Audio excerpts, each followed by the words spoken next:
Hello viewers, welcome back to my channel పీజీటేబుల్. NTR university వాళ్ళు మనకు ఒక ఇంపార్టెంట్ నోటీస్ అయితే ఇచ్చారు. MBBS ఎవరైతే సెకండ్ ఫేజ్లో జాయిన్ అవుతున్న స్టూడెంట్స్కి, అలాగే ఫస్ట్ ఫేజ్లో వచ్చిన స్టూడెంట్స్కి ఒక ఇంపార్టెంట్ నోటీస్ అయితే ఇచ్చారు.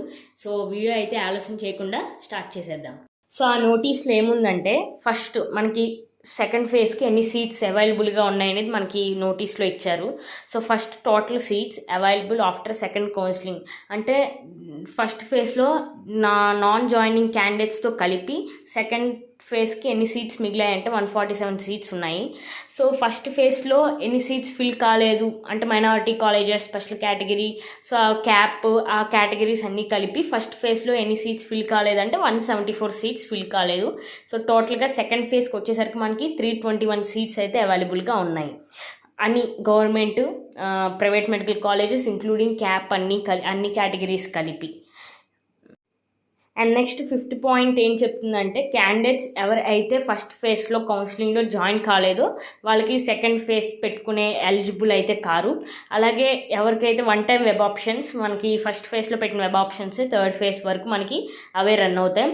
సో ఇప్పుడు ఒకవేళ ఎవరికైనా MBBS కోర్స్లో క్యాండిడేట్ అనేది జాయిన్ అయితే కోర్స్లో జాయిన్ అవ్వకుండా ఉంటే వాళ్ళు నెక్స్ట్ మాపప్ రౌండ్కి కూడా వాళ్ళు సీట్ అంటే సెకండ్ ఫేజ్లో మనకి సీట్ వచ్చి మనకి జాయిన్ అవ్వకపోతే నెక్స్ట్ రౌండ్కి మాపప్ ఫేజ్కి మనకి సీట్ అనేది బ్లాక్ అయిపోతుంది, మనకి ఇంకా ఎలిజిబుల్ అనేది కాము. సో ఎవరైతే క్యాండిడేట్స్ ఆల్ ఇండియా కోటా లేదా డీమ్డ్ యూనివర్సిటీస్ కౌన్సిలింగ్స్లో మనం జాయిన్ అయ్యి మనకి సీట్ వస్తే డెఫినెట్గా వాళ్ళు సెకండ్ ఫేజ్కి కౌన్సిలింగ్కి ఎలిజిబుల్ కారు. సో ఇది మెడికల్ కౌన్సిలింగ్ కమిటీ అనేది మనకి ఆర్డర్స్ ఇచ్చాయి. అండ్ సో క్యాండిడేట్స్కి ఎవరికైతే సీట్ వస్తుందో వాళ్ళు provisional allotment order 10,600 university fees pay చేసి మనం అలాట్మెంట్ ఆర్డర్ అనేది చేయాలి. సో ఎవరైతే ఫస్ట్ ఫేజ్లో పే చేస్తారో యూనివర్సిటీ ఫీజు వాళ్ళు మళ్ళీ సెకండ్ కౌన్సిలింగ్, థర్డ్ కౌన్సిలింగ్లో పే చేయక్కర్లేదు.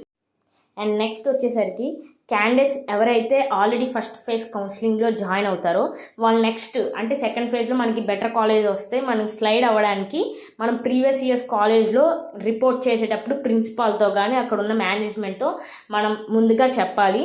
సో సెకండ్ ఫేజ్ కౌన్సిలింగ్లో మనం స్లైడింగ్ చేసే కాలేజ్కి మనం ఏమేమి సబ్మిట్ చేయాలంటే second phase counselling allotment order, previous years college అంటే ఫస్ట్ ఫేజ్లో మనకు వచ్చిన కాలేజ్ నుంచి కస్టడియన్స్ సర్టిఫికేట్ అనేది వస్తుంది. ఆ కస్టడియన్ సర్టిఫికేట్ మనం చూపించాలి. అలానే అడ్మిషన్ లెటర్ అనేది డాక్టర్ ఎన్టీఆర్ యూనివర్సిటీ అంటే మనం ఆల్రెడీ ట్యూషన్ ఫీజు పే చేస్తాం కదా ప్రీవియస్ ఇయర్స్ కాలేజ్లో, ఆ ట్యూషన్ ఫీజు అది మొత్తం మన అడ్మిషన్ లెటర్ అనేది వీళ్ళకి సెకండ్ ఫేజ్ కౌన్సిలింగ్లో కాలేజ్ స్లైడ్ అయిన కాలేజ్కి మనం చూపించాలి. ఫేజ్ కౌన్సిలింగ్లో స్లైడ్ చేయాలనుకుంటారు ఒరిజినల్ సర్టిఫికేట్స్ అనేది ప్రీవియస్ ఇయర్స్ కాలేజ్ నుంచి న్యూలీ సర్టిఫైడ్ కాలేజ్కి మనకి డైరెక్ట్గా మనకి సర్టిఫికేట్స్ అయితే మనకి ట్రాన్స్ఫర్ అవుతాయి.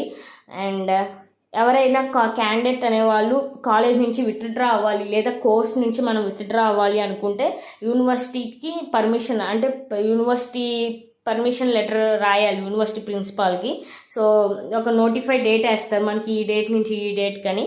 సో ఆ డేట్లో మనం యూనివర్సిటీకి రిక్వెస్ట్ పెడితే వాళ్ళు డెఫినెట్గా మనల్ని నాట్ ఎలిజిబుల్ కింద తీసేస్తారు.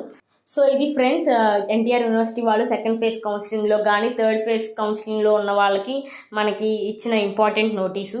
సో ఎవరైతే కాలేజ్ స్లైడ్ అవ్వాలనుకుంటున్నారో వాళ్ళు ప్రీవియస్ ఇయర్స్ కాలేజ్కి మనం కాల్ చేసి చెప్పడం కానీ ప్రిన్సిపాల్కి ఈమెయిల్ ద్వారా మొబైల్ ద్వారా మనం మెయిల్ చేస్తే వాళ్ళకి మనం నెక్స్ట్ స్లైడ్ అయ్యే కాలేజ్కి డైరెక్ట్గా మన సర్టిఫికేట్స్, మన అడ్మిషన్ లెటరు, కస్టిఫైడ్ సర్టిఫికేట్ మొత్తం మనకి ట్రాన్స్ఫర్ చేస్తారు.